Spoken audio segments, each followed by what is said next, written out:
জয়গুরু শ্রী শ্রী ঠাকুরের আলোচনা প্রসঙ্গে ঊনবিংশ খণ্ড থেকে পাঠ করছি। 5ই আশ্বিন 1357 শুক্রবার, ইংরেজি 22/9/1950।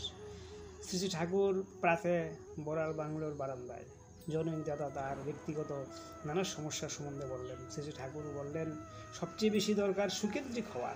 সুকেন্দ্রিক হওয়ার সঙ্গে সঙ্গে চাই মানুষ স্বার্থী হওয়া, মানুষের স্বার্থকেন্দ্র হওয়া, সেবা, ভালোবাসা ও সহানুভূতির ভিতর দিয়ে। চাকরি করার থেকে ইষ্টানুগ উচ্ছল বৃত্তি অনেক ভালো।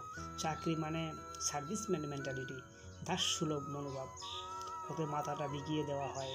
শত দায়িত্বের স্বাধীনভাবে মাথা খাটিয়ে উপার্জন করার বুদ্ধিটা লোপ পেয়ে যায়। চাকরির থেকে ব্যবসা ভালো। ব্যবসা মানে সেলিং, সার্ভিস, সেবা বিক্রয় করা।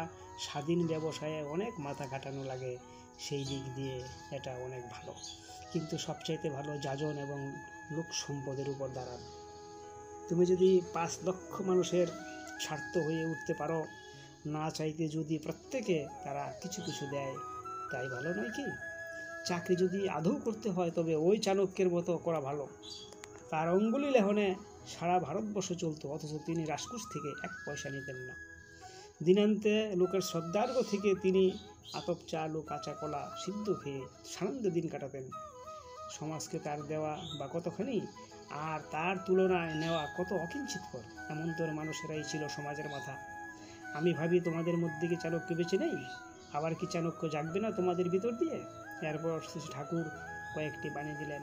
উক্ত দাদাকে পরে শ্রী ঠাকুর একবার বললেন, যে কাজই করো মনে রেখো, যাজন হলো ফান্ডামেন্টাল